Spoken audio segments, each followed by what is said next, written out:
Hello, my name's Joanne Leigh and I'm from Toni in Preston and I'm the franchisee of the salon. What we're going to do today is just give you a few basic steps on blow drying and some of the skills, the very basic skills that you would need to achieve a simple style. So this is my client Jenny today. Jenny, obviously I'm going to be blow drying her hair. Jenny has had a haircut into a medium length style. Quite a first thing is to apply product to the hair to prepare us for the blow dry. So I'm going to use our Label M range, which is exclusive to Toni and Guy. It's called Style and Straight. The first thing that it does is protect the hair from the heat of the hairdryer, which when you're blow drying your hair, it is very important to protect your hair from the heat. Because it's only a light product and Jenny's hair is more finer than thicker, it won't weigh the hair down too much either. So it's a good base for the blow dry. So obviously make sure that when you've applied the product to the hair that you've combed the product through so that it goes through to the ends and it's evenly distributed. What we're going to do, because the hair's quite wet when you first washed your hair, we need to remove a lot of the excess moisture out of the hair before we start to section it or anything like that. Okay, so I'm just going to start blasting the hair, power drying it. So what I'm doing now is I'm just working my way through. I'm actually lifting the hair and blasting the hair in the opposite direction to the growth so that we're already starting to achieve lifting the hair. So an easy way for you at home to maybe do that would be to put your head upside down and sort of blast your hair while your hair's falling forward and the heat of the hairdryer is aimed at the roots so that you're automatically getting lift to the hair.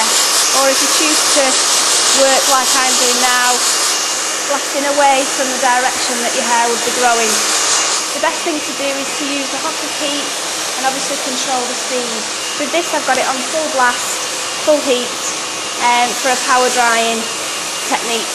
If you were to use a diffuser or anything like that, maybe you would cool the heat down a little bit to slow the impact of the blast of the hairdryer down as well.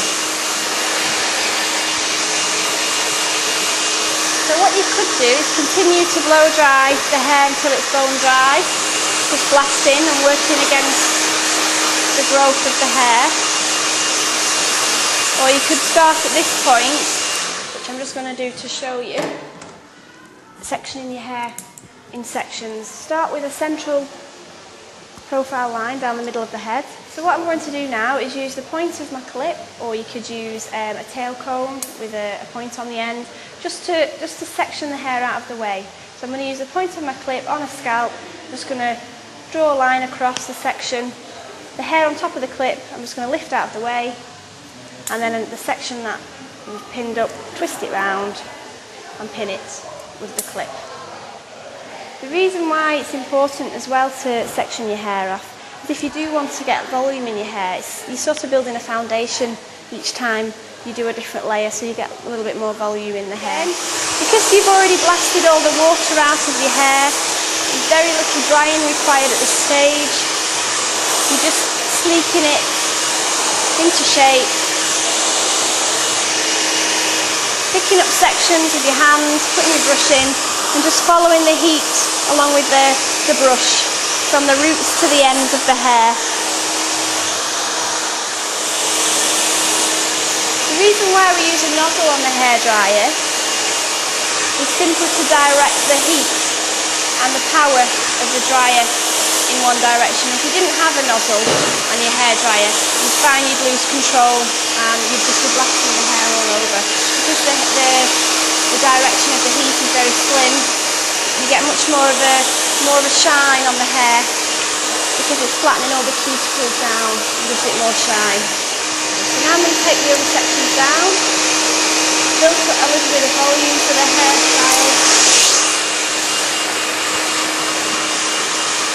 Jenny likes to wear her hair to one side, so what we're going to do is just start to dry it over to one side. You don't have to start drawing in sections and parting, just blast over the hair till it naturally falls to a position where you feel comfortable with it onto one side. I'm just going to use again the point of my sectioning clip just to hold back some of the fringe, and then you've just got a smaller section to work on. Again, because Jenny likes to wear it to one side, I'm going to dry the hair forward because she likes to have a slight swoop on the fringe. A lot of people come into the salon, they like to have what they call a soupy fringe. Best way to achieve that is just to dry your hair straight down and forward. Not trying to direct it over at this point, just drying it straight down, nice and simple and forward, and that's all we're going to do. And then after, when we come to style and put a little bit of product on, we'll just tuck it to one side.